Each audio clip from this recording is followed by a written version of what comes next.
பாஜகவின் வெற்றியை கொண்டாட தயாராகுங்கள். ஜூன் 4க்கு பிறகு வடக்கு தெற்கு என்ற பேச்சு இருக்காது. அண்ணாமலை அதிரடி.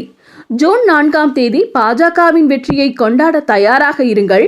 தாமரை படர்ந்திருக்கும் காட்சியை ஜூன் 4க்கு பின் அனைவரும் பார்ப்பார்கள் என அண்ணாமலை தெரிவித்துள்ளார். இந்தியாவின் அடுத்த பிரதமரை தேர்ந்தெடுப்பதற்கான தேர்தல் நாடு முழுவதும் நடைபெற்று வருகிறது. இந்த தேர்தலானது தற்போது இறுதி கட்டத்தை எட்டியுள்ளது. தற்போது வரை 6 கட்ட தேர்தல்கள் நடைபெற்று முடிந்துள்ள நிலையில் 7ஆம் கட்ட தேர்தலானது ஜூன் 1ஆம் தேதி நடைபெற உள்ளது. இதைத் தொடர்ந்து ஜூன் 4ஆம் தேதி வாக்கு எண்ணிக்கை நடைபெற உள்ளது. வாக்கு எண்ணிக்கைக்கு இன்னும் ஒரு வார காலமே உள்ள நிலையில் ஆட்சியை பாஜக மீண்டும் பிடிக்குமா அல்லது பாஜகவை வீழ்த்தி இந்தியா கூட்டணி ஆட்சியை கைப்பற்றுமா என்ற கேள்வி எழுந்துள்ளது. இந்த நாடாளுமன்ற தேர்தலில் வட மாநிலங்களில் பாஜகவுக்கு பெரிய அளவு ஆதரவு இருப்பதாகவும் தென் மாநிலங்களை பொறுத்தவரை இந்தியா கூட்டணிக்கு ஆதரவு அதிகரித்திருப்பதாகவும் தகவல்கள் வெளியாகியிருந்தது.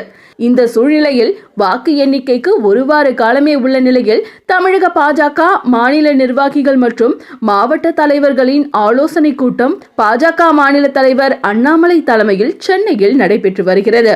இந்த கூட்டத்தில் பாஜக மாநில தலைவர் அண்ணாமலை நாடாளுமன்ற தேர்தல் பணிகளை சிறப்பாக மேற்கொண்ட பாஜகவுக்கு பாராட்டு தெரிவித்தார். தொடர்ந்து பேசிய அவர் வாக்கு எண்ணிக்கையின் போது பூத் முகவர்கள் செயல்படும் முறை குறித்து ஆலோசனை வழங்கினார். ஜூன் 4ஆம் தேதி பாஜகவின் வெற்றியை கொண்டாட தயாராக இருங்கள். தாமரை படர்ந்திருக்கும் காட்சியை ஜூன் 4க்கு பின் அனைவரும் பார்ப்பார்கள் என தெரிவித்தார். ஜூன் 4ஆம் தேதிக்கு பின் வடக்கு தெற்கு என்ற பேச்சு இருக்காது என அண்ணாமலை கூறினார். தென்னிந்தியாவில் இந்த முறை அதிக நாடாளுமன்ற உறுப்பினர்களை நாம் பெற இருக்கிறோம். டெல்லியில் பாஜக இந்த முறை 60% வாக்குகளை பெறும். 3வது முறையாக பாஜக ஆட்சி அமைக்கும். அது காலத்தின் கட்டாயம் என கூறியவர் டெல்லி, குஜராத் போன்ற இடங்களில் அனைத்து தொகுதிகளிலும் பாஜக வெல்லும் என அண்ணாமலை நம்பிக்கை தெரிவித்தார்.